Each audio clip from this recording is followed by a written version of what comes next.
আজকে কাঞ্চনজঙ্ঘা এক্সপ্রেস রাঙাপানির কাছে মর্মান্তিক দুর্ঘটনার কবলে। দুদিন আগে ঠিক আরেকটা অ্যাক্সিডেন্ট হয়েছে সাসারাম রাঁচি এক্সপ্রেসের। সেখানে 3 জনা মানুষ যাত্রী আগুনের আতঙ্কে মারা গিয়েছিলেন মালগাড়ির ধাক্কায়। আর আজকে 3 দিনের মাথায় আবার আরেকটা অ্যাক্সিডেন্ট হলো, ভয়াবহ অ্যাক্সিডেন্ট। আমাদের মনে করে দিল গত বছর এই জুন মাসেই আমরা দেখেছিলাম করমণ্ডল এক্সপ্রেস উড়িষ্যার বালাসোরের কাছে এক মর্মান্তিক দুর্ঘটনায় প্রায় 300 জনা মানুষের মৃত্যু হয়েছে। আজকে মৃতের সংখ্যা কত এখনো রেল কর্তৃপক্ষ সঠিকভাবে বলেনি। তারা বলছেন 9 জনা মানুষ মারা গিয়েছেন যাত্রী, তার সঙ্গে আছেন 3 জনা ড্রাইভার, 2 জনা গুডস ট্রেনের, 1 জনা কাঞ্চনজঙ্ঘা এক্সপ্রেসের। বেসরকারি সূত্রে আমি ফোন করেছিলাম শিলিগুড়িতে, সেখান থেকে আমাকে জানালো মৃতের সংখ্যা অন্তত 15। এটা বাড়তে পারে। তাদের আত্মার শান্তি কামনা করে কয়েকটা প্রশ্ন রেলমন্ত্রীর কাছে, রেল মন্ত্রকের কাছে রাখছি। মাননীয় মমতা ব্যানার্জি যখন রেলমন্ত্রী ছিলেন তখন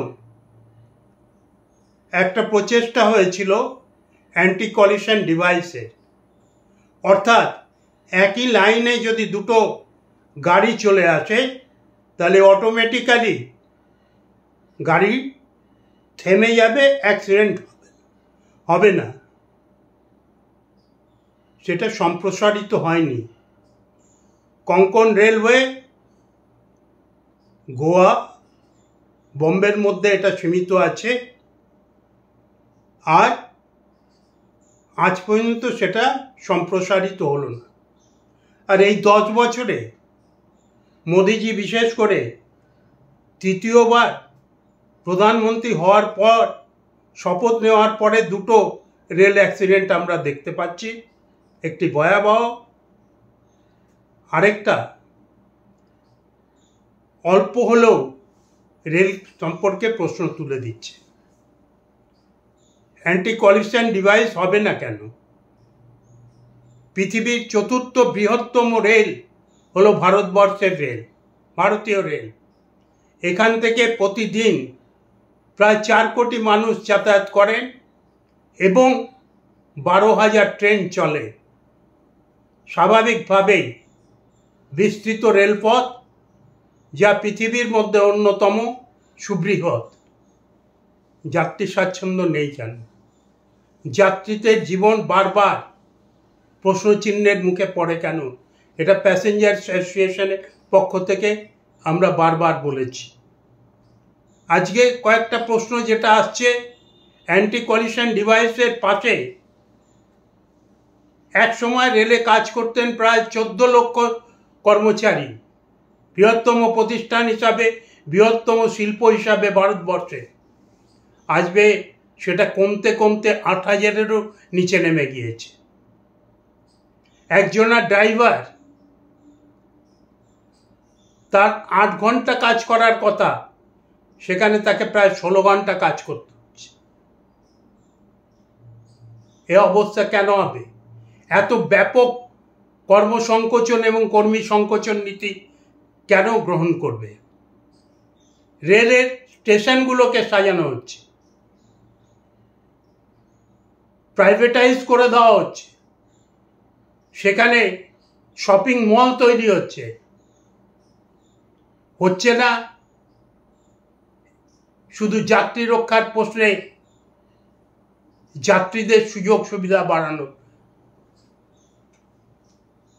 এখানে দুঃখজনক ঘটনা। আজকে যে বগি নিয়ে এই ট্রেনগুলো যাতায়াত করে সেটা তো পরিবর্তনের দাবি অনেক দিন ধরে উঠেছিল।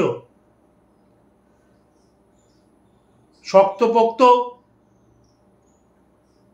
বগির দাবি দীর্ঘদিনের।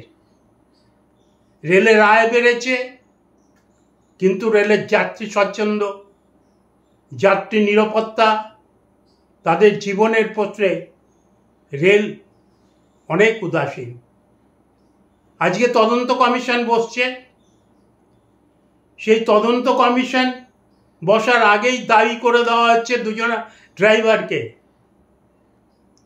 আমরা আইপিসি অ্যাক্টের অনুযায়ী জানি মৃত ব্যক্তির আর কোনো তদন্ত হয় না, তদন্ত ধামাচাপা দেওয়া হচ্ছে কি, এই প্রশ্নও আমরা রাখছি। শুধু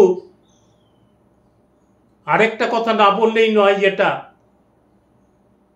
স্বাভাবিকভাবেই তদন্ত কমিটির রিপোর্টগুলো কিন্তু সাধারণ মানুষের কাছে বা গোচরে আসে না। তাই রেলের যে কর্মসূচি নেওয়ার কথা সেগুলো নিল কিনা নিল না সাধারণ যাত্রীরা জানতে পারেন। তারা তাদের জীবনের বিনিময়ে রেলে যাত্রা করেন। এই জায়গাটাই আমাদের বক্তব্য। আমরা বলি যে যাত্রী সুরক্ষা বাড়াতে হবে, যাত্রী সুরক্ষা বাড়ে না, যাত্রীর হয়রানি কমে না। আর যে বগিটা অ্যাক্সিডেন্টের কবলে পড়েছে সেটা একটা সাধারণ বগি, যেখানে সাধারণ যাত্রীরা ছিলেন, অতএব তাদের সংখ্যাটা স্বাভাবিকভাবেই খুব বেশি হয়। সঠিক তথ্য রেল দেবেন কিনা আমরা জানি না। পশ্চিমবাংলার মুখ্যমন্ত্রী, আসামের মুখ্যমন্ত্রী, ত্রিপুরার মুখ্যমন্ত্রী, তারা তিনজনাই ছুটে গিয়েছেন। তাদের সদিচ্ছা আছে।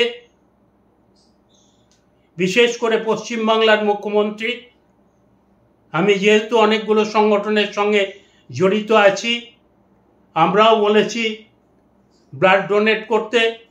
উত্তরবঙ্গ স্বাস্থ্য পরিষেবা যারা দেন তারা ব্লাড ডোনেট করেছেন, ডাক্তাররা ব্লাড ডোনেট করেছেন, সাধারণ মানুষ ব্লাড ডোনেট করেছেন।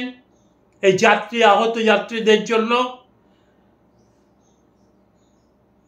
All Bengal paramedics and medical technologist association সদস্যরাও এগিয়ে এসছেন, রক্ত নিচ্ছেন এবং তারাও রক্তদান করেছেন।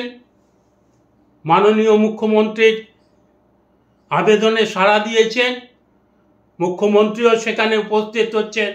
আমরা শুধু একটা কথাই বলবো, এই বৃহত্তম প্রতিষ্ঠান, তার অবহেলার কারণে যদি মৃত্যু হয় এটা খুব দুঃখজনক।